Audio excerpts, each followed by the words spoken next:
Now we begin to take a look at elements. And elements, again, we talked about an element is the simplest form of chemical matter. And what is an element? Element, if you look at the periodic table of elements, what we have is a variety of atoms. And number of atoms. All atoms contain three things. One is a proton, which is a positive charged base. So you have how many based on the number right here. These are the numbers, like for example 1, 2, 3. Again, why are we able to determine this? Because somebody organized this, and based on these numbers we know how many protons there are. So for example, in hydrogen right here we have 1 proton, and in case of, let's say, gold right here, which is Au, we see that there's the number is 79.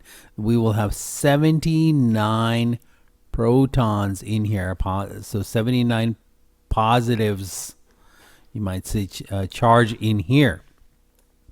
Neutron is the same number of neutrons. So in case of gold, we'll have 79 neutrons, and but their charge is 0. So it's 0. There's no charge on that.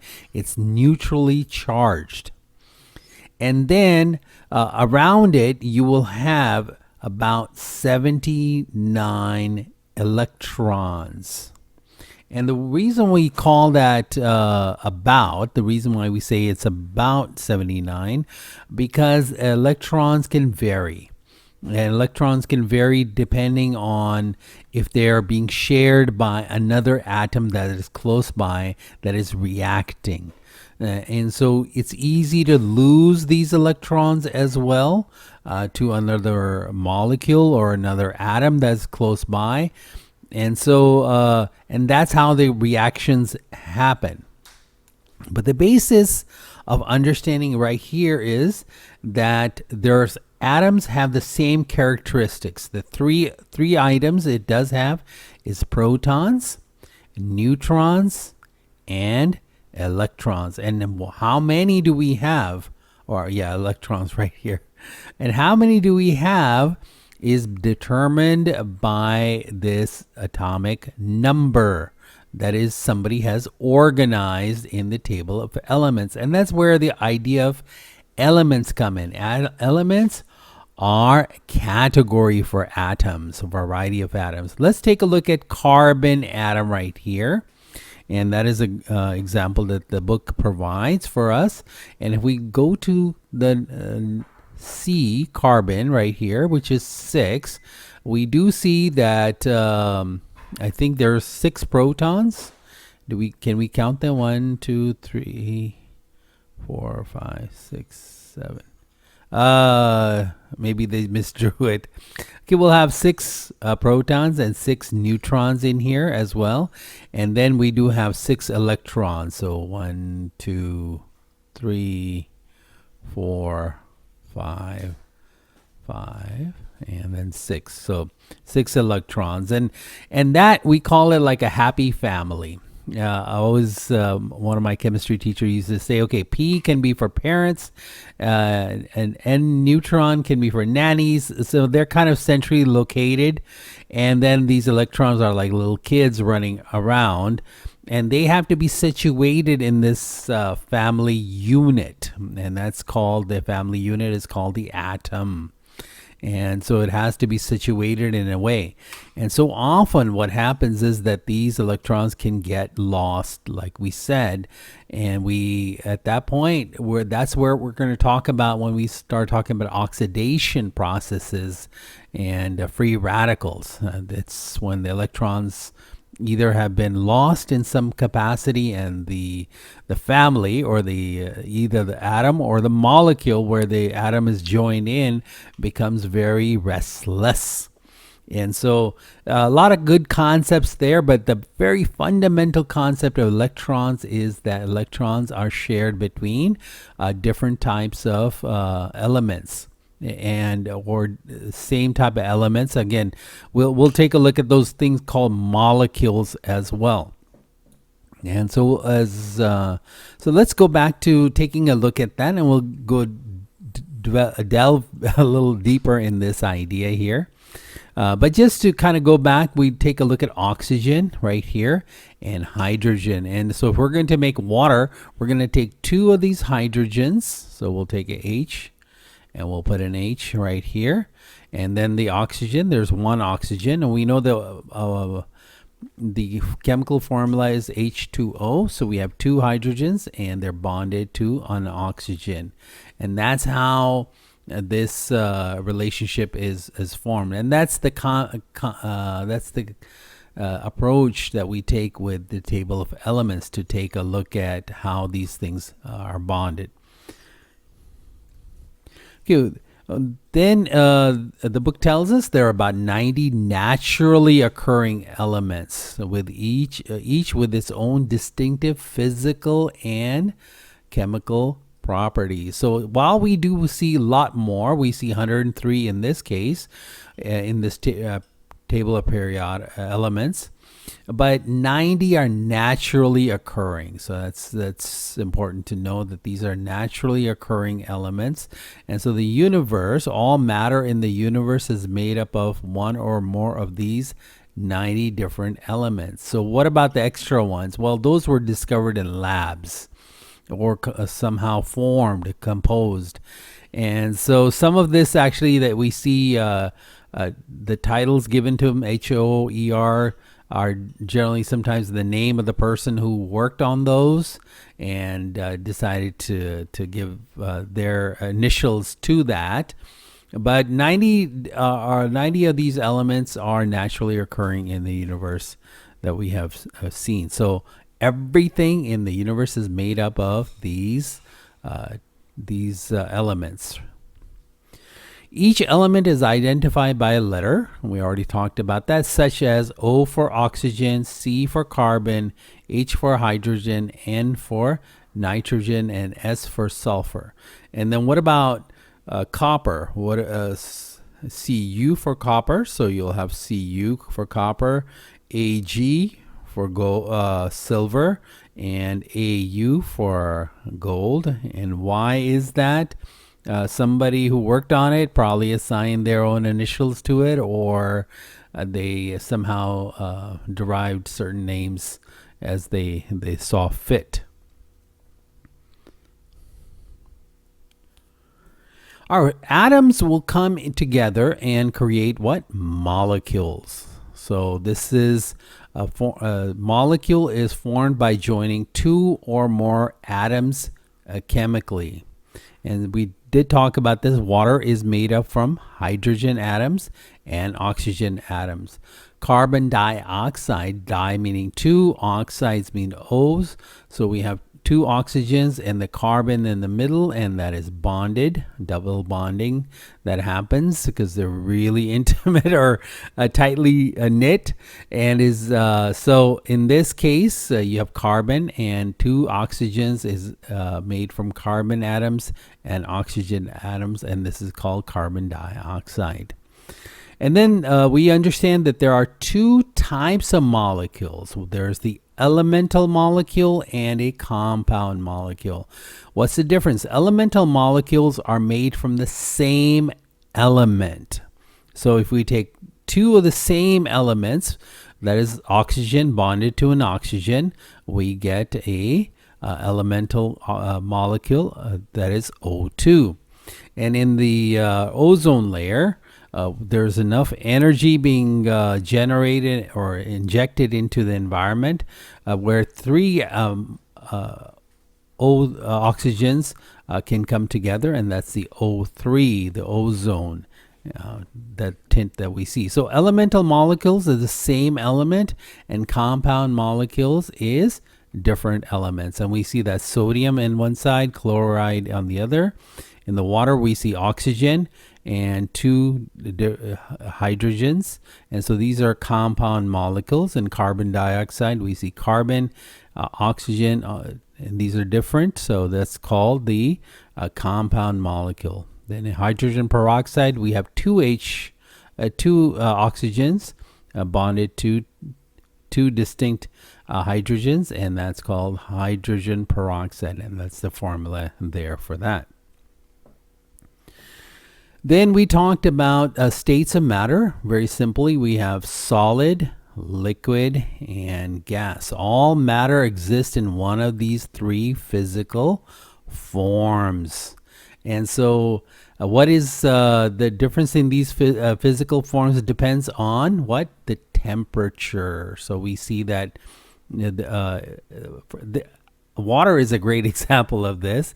We see that there's the solid state, and solid state, which is ice, is frozen, and then it can go into liquid. And what we see in liquid is that liquid will take the shape of the container, and as well as the gas. And gas is more dynamic, it's moving around rapidly, and there's a lid so that it doesn't escape.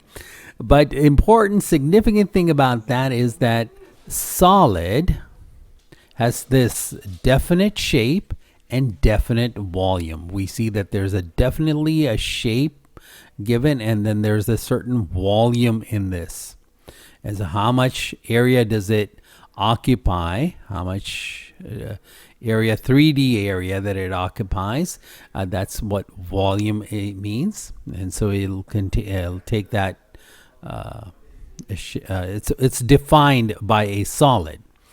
On the other side, liquid does have a definite volume. We say, give me a liter of, or a gallon of water, or a liter of water, and we do definitely have the definite volume, but does not have a definite shape. So water will take on the shape of the container, so not a definite shape, but so it'll take on the shape of a container.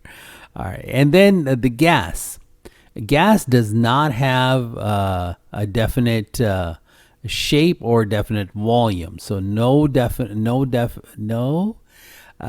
defined shape, no defined volume. So it takes on the shape of the container and takes on and fills the container. So the volume and the shape is both defined by an environment. And so we see a whole room. You might just have a little bit of the air, and it'll just disperse itself all over the room. Then we talk about physical and chemical properties of matter. So every substance has unique physical and chemical properties that allow us to identify it. Why is one kind of thick substance or a thin substance, or why is one sticky, another one not sticky, another one slippery? And so all those properties that we're looking at are something that we determine either through chemical properties or physical properties. And so physical properties are characteristics that can be determined without a chemical reaction. And that's the significant thing, is that there's no chemical reaction, and that do not cause a chemical change in the identity of the substance. So just by, if we're looking at something, let's say we're looking at a color or smelling it, it is not going to change its chemical property. It's not going to suddenly become something different. If that was happening, boy, our curries would just be dramatically changed right while we're cooking and trying to smell it. But the color and the order, looking at that, or measuring its weight and density, or specific gravity, or the melting point, boiling point, or the hardness. When we're sensing it, like we're looking at these test tubes, compounds in these test tubes, just by looking at it does not change its properties. So that's physical properties that we're able to observe. On the contrary to that, we have chemical properties, and that are characteristics that can be only determined by a chemical reaction. So even if we are taking, let's say, a pH, and we're measuring the pH of something, there's generally the the sensor that we put into the test tube to measure. So let's say here's the sensor. It's connected to a meter somewhere, a pH meter. There's still a little bit of chemical reaction that takes place, and that senses the sensor will pick it up, and then we'll get a pH reading in here in the meter. So there's always some level of chemical reaction that does happen, and so chemical properties are measured by chemical reactions, and that cause chemical change in the identity of the substance. And so some aspect of change does happen. And if it's a major testing done in a lab, or then we know that this is going to be a major reaction and major changes that are going to be taking place. So how do we measure the physical and chemical properties? Physical properties do not cause chemical change. Measuring chemical properties does cause a change in the chemical characteristics of the compound.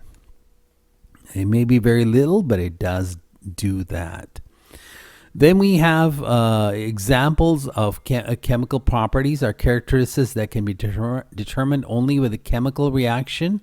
And so causes of chemical change in the identity of the substance. So these are major changes, and we'll take a look at more into the changes. Right now we're just doing about the measuring, but the book still, it gives rusting iron and burning wood are examples of changes in the chemical properties. So chemical properties can be changed through various chemical reactions. These are really serious level changes, and one of them is through oxidation. What we see is there's a bike that's been standing in the rain, and the rain does have oxygen in it. Now it's H2O because it's water, and so it has caused rusting. And so we have seen in the past that that's Fe is iron. You add O2 to that oxygen, and or let's say H2O, which is water, and it will result in ferric oxide, which is the rust. Okay, and then rest of it could be converted into H2 gas as well. So that aspect, that chemical reaction can happen. Then on the other side, we have a combustion. This is wood is carbon, heavy duty carbon, and we add oxygen to it. Oxygen comes in, and we know that oxygen is needed for that combustion or that fire to take place.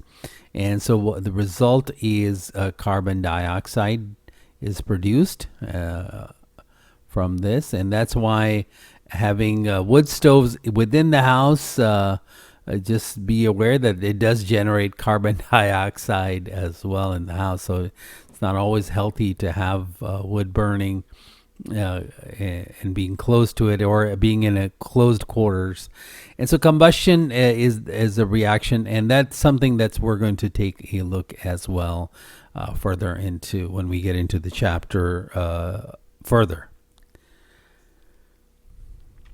Okay, then what we just talked about, the chemical changes. So first we talked about the chemical properties, physical and chemical properties. Now we talk about physical and chemical changes.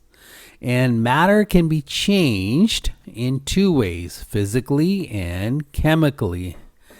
The physical change is a change in the form or physical properties of a substance without the formation of a new substance. And that's important, that physical change, it does not change the substance. That's without the formation of a new substance. There is no chemical reaction involved, and no new chemicals are formed. A change in the state of matter is an example of physical change.